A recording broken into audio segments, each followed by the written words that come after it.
filana tsy azo idivirana amin'ny fitombona sy ny firoborobony ny zavamaniry ny azota. Aiza moa no misy ny azota? Eny amin'ny rivotra. Ireny no sotominy zavamaniry mba hiainany sy hitombony. Narahantsika teto tamin'ny farany fa misy karazany zavamaniry izay misitona an'ireny azota ireny ao anatin'ny fakan'ireny zavamaniry ireny dia misy boribory na karazana kanety kely. Ireny karazana zavamaniry ireny no tafiditra ao anatin'ny fianakaviana antsoina hoe fabacé na légumineuse.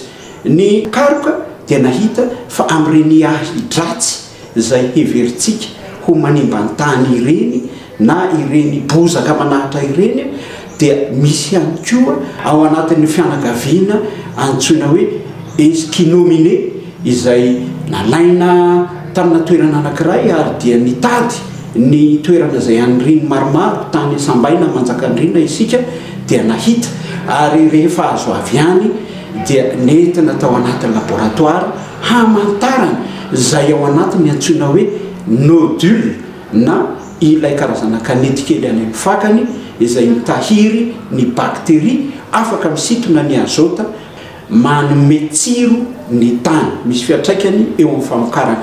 Amin'ny fandarana an'io dia ho jerentsika misy kokoa ny fitondrana azy ao anatina laboratoire hamantarana ny ao anatiny. Miarahaba antsika mpijery ny télévision malagasy anasananao ny fandaharana. On a récolté une légumineuse du genre Ascinomene. Niuti légumineuse mitovy karazana amin'ny Ascinomene zahay, marimarina kokoa Ascinomene Chêneberie, légumineuse tropicale maniry eto Madagasikara anaty rano miandrika izy io. Araka ny hitantsika, ny tanjona dia ny fangalana nodule izay hita eo amin'ny fakan'ity légumineuse ity. Alaina ny nodule ary fikirana ny bakteria ao anatin'ireo nodule ireo ka asehoko anao ny teknika fanaovana izany.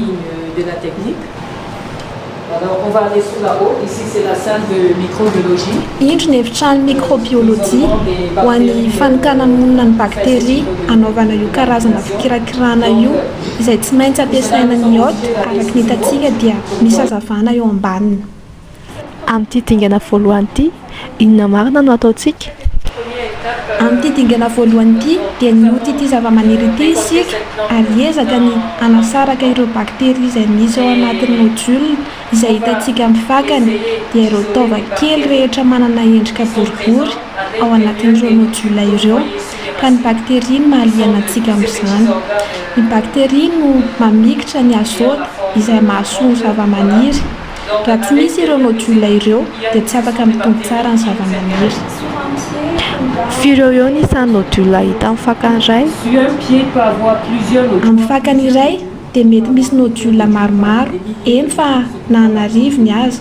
Indrindra rehefa lehibe ny zavamaniry, manana tahony lehibe ary araka ny lazaiko dia ao anatin'ireo nodule ireo no misy ny symbiose, izany hoe ny fifanakalozana eo amin'ny samy bakteria izay hita ao amin'ny nodule sy ny zavamaniry. Ahoana no ahafantarana fa nodule tsara ireo? Pour savoir que ce sont des bons nodules, il faut savoir. Raha tia fantatra fa tsara ny nodule dia tokony fantatra aloha fa misy zavamaniry izay ahitana nodule fa nodule tsy mamikitra azota.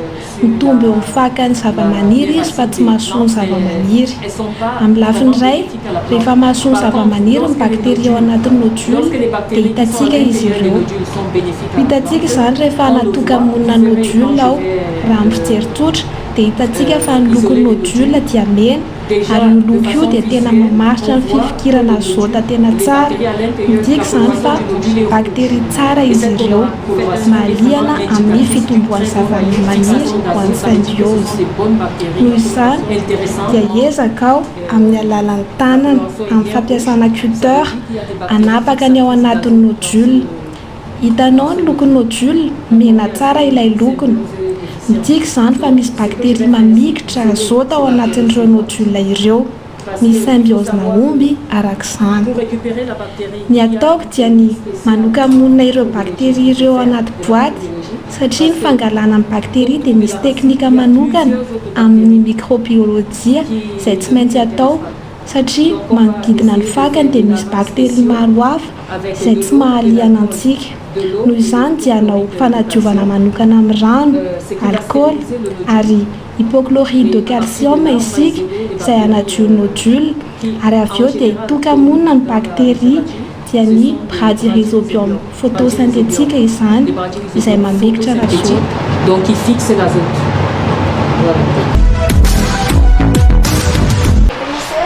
Alohan'ny hanomboantsika dia azonao hazavaina ve hoe inona daholo ireo fitaovana hitantsika eo anoloanao ireo? Ny fitaovana hitanareo ambany aoty izay ao ambanin'ny hazavana midika fa voadio sy voaharo. Manambara izany fa ao anaty fepetra manadio isika.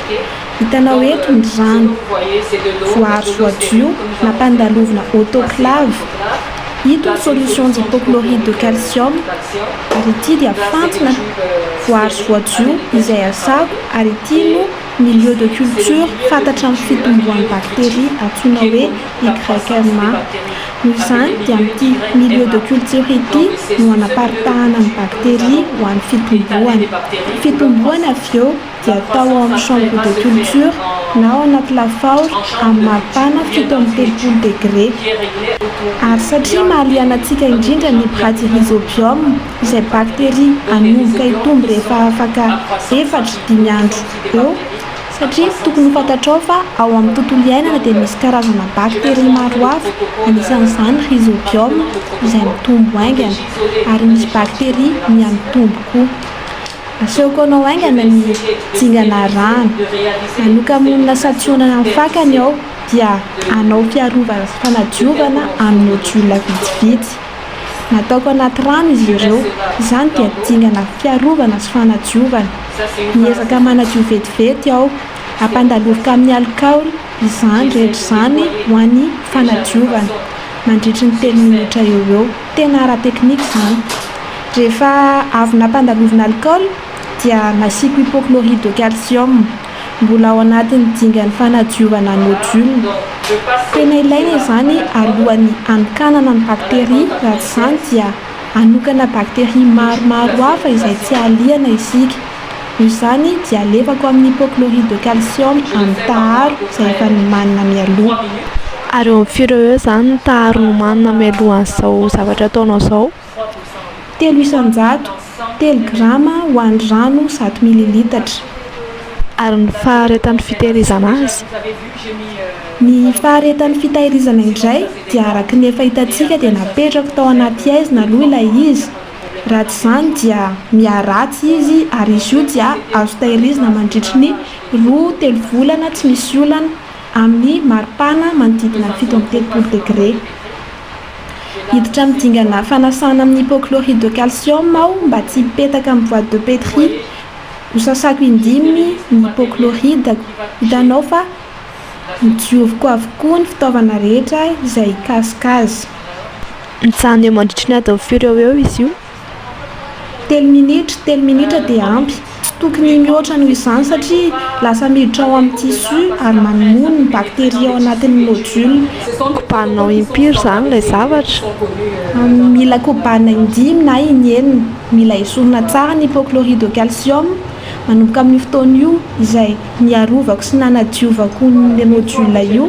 Ny fitaovana rehetra izay mikasika nodule dia tsy maintsy voaharo sy voadio, izany hoe alefa amin'ilay lafo. Mety inona ny zavatra mitranga raha tsy manao stérilisation araka ny tokony ho izy? Raha tsy nanao ny fanadiovana tsara isika dia azoko lazaina fa tsy misy ilana azy ny asa natao, satria eo amin'ny boîte dia misy olona maro araka ny filazantsika amin'ny fomba fiteny microbiologie dia misy karazana bakteria olatra. Bakteria rehetra izay hitanao ao anaty tany ka tokony manara-penitra ny dingana rana amin'ny fanadiovana nodule mba hanokanana ny bradyrhizobium ao anatin'ireo nodule ireo. Ka noho izany dia ilaina ny fanajana ny fotoanan'ny fiarovana sy fanadiovana. Rehefa vita ny fanadiovana dia esoriko ny nodule, jereo tsara ny teknika. Manana vitana kely ao satria nodule lehibe izy io, satria raha nodule kely izy ireo dia sarotra kokoa. Nodioviko ny cutter, notapahiko ireo ny nodule apetrako eto maka 11 sao ity dia 11 hitanao ny teknika ny inoculation zaiziko ny 11 ny andrazangatsika kely eo rehefa manindrona ny 11 sao dia manindrona ao amin'ny nodule indray mandeha monja ao no manindrona avoakako ary izany no aparitako amin'ny boaty. Hitanao ny teknika ny inoculation antsoina hoe inoculation par épuisement dia aparitako dia zay ary mampiasa boaty hafa aho dia dioviko izany ary mamerina ilay teknika teo aho. Fa maninona ampandalovana foana ny zavatra iny? Resaka traçabilité izany tsy maintsy voadio foana ny fitaovana satria alaivo sara an-tsaina hoe tsy vitako tsara io fanokana olona io ary raha mampiasa boaty hafa indray aho dia mifindra ny boaty manaraka ny olana nisy teo aloha. Izany tokony samy manana ny fanokana monina.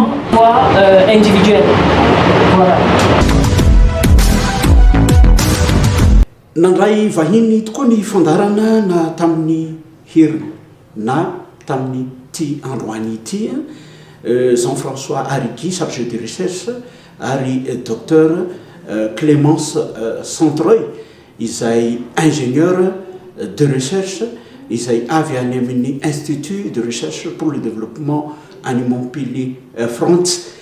Tena hikariko manokana mihitsy izy mikasika an'io zavatra ao anatin'ny faka ny zava-maniry io.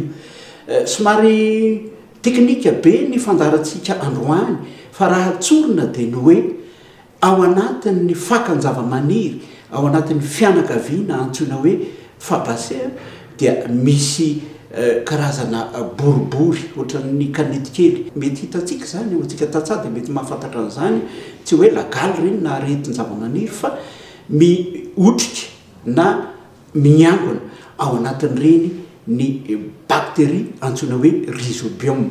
Io bakteria io dia manana lanjany lehibe amin'ny fanirian'ny zava-maniry ary tsy ho an'ny zava-maniry izay misy azy ihany fa ho an'ny zava-maniry manodidina rehetra satria manatsara ny tsiron'ny tany amin'ny alalan'ny fisontonany ny azote ka tehiriziny ao anaty tany io ny azote hoy isika eto rem-piandohana tsy afa misaraka tsy azo idivirana fa tena anisany singa ilaina amin'ny firoborobon'ny zava-maniry. Nentina tao anatin'ny laboratoire ilay hita tamin'ny alalan'ny ahidratsy izay nalaina tany Manjakandriana tany Sambaina ary nentina tao anaty laboratoire dia nihitatsika androany aloha dia ny fanadiovana ny laboratoire ary fametrahana azy ao anatin'ny iny karazana lovia kely misarona mba hiarovana azy sy hitombony satria ilaina ny fitombony ary fatarina koa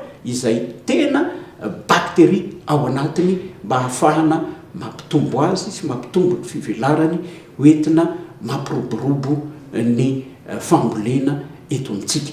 Amin'ny fandarana manaraka dia ho fantaritsika hoe manahoana ny fiatraika an'izay, hatao inona izay, hoentinaiza izay ny fambolem-bary ny fantatsika fa tena azo atao tsara ny mampiasa any ireo zavatra hita amina zava-maniry miavaka ireo amin'ny fambolena izay ataotsika. Izay ny fandarantsika androany mametraka manam-piona tompoko lahy sy tompoko vavy.